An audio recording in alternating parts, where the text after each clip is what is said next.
పవిత్ర భారతదేశమునందు కర్ణాటక రాజ్యము వీరశైవ పరంపరకి అత్యంత సుప్రసిద్ధము. సనాతనముగా ఎందరో శివయోగీశ్వరులు, శివాచార్యులు, మహానుభావుల యొక్క పుణ్య పావన జన్మభూమి ఈ కర్ణాటక రాజ్యం.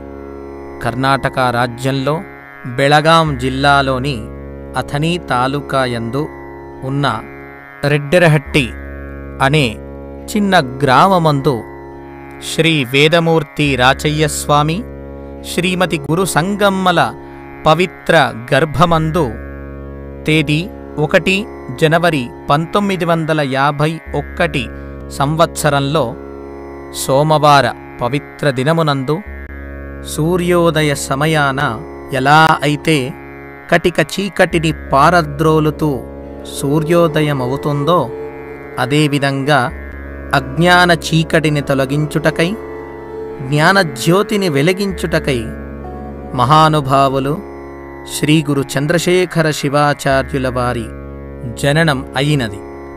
వీరి జనన ఉషోదయం అది జంగమదేవరుల జగత్తుకు విశిష్ట నవోదయం. బాల్యకాలంలో వీరశైవ ధర్మానుసారంగా లింగధారణాది కార్యక్రమాలను నెరవేర్చి శ్రీ గుడ్డాపుర దానమ్మదేవి వరప్రసాదముగా జన్మించినందున దానయ్య అనే నామకరణము చేసినారు.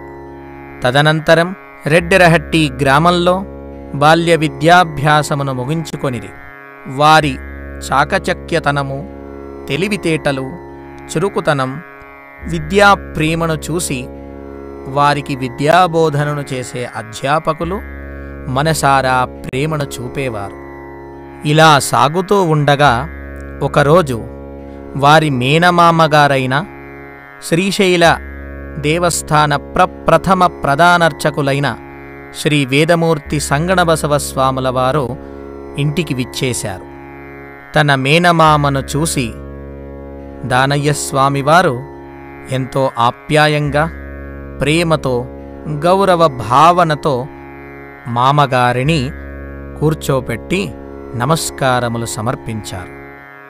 ఈ పిల్లవాడి వినయశీలతను, వారి విశేషత్వాన్ని కనిపెట్టి శ్రీశైలంలో ఇలాంటి విశిష్టత కలిగిన వారి అవసరం చాలా ఉన్నది అని తల్లిదండ్రులకు సూచన చేసి ఆ పిల్లవాడిని శ్రీశైలానికి తీసుకువెళ్లారు. ఈ సంఘటన శ్రీవారి జీవితంలో ఒక మరువని అనన్య సామాన్యమైన మార్పును తీసుకొని వచ్చింది. శ్రీ సంగణబసవ స్వాముల వారి మార్గదర్శనంలో శ్రీమన్మల్లికార్జున మహాస్వాముల వారి సేవా కైంకర్యంలో 2 ఏళ్లపాటు సేవను గావిస్తూ అక్కడే శ్రీ నరసింహశాస్త్రి గారి వద్ద వేదాభ్యాసమును చేసినారు. ఇది ఒక సువర్ణకాలము.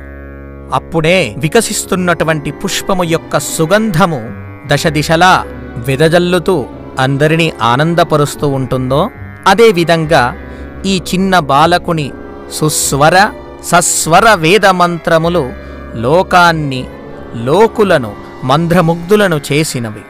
కాలాంతరమున విశేష సంస్కృత శాస్త్రాధ్యయనము చేయుటకై ఆనాటి కాలంలో కాశీమహాపుణ్యక్షేత్రము విద్యారాజధానిగా సుప్రసిద్ధమయ్యుండినది.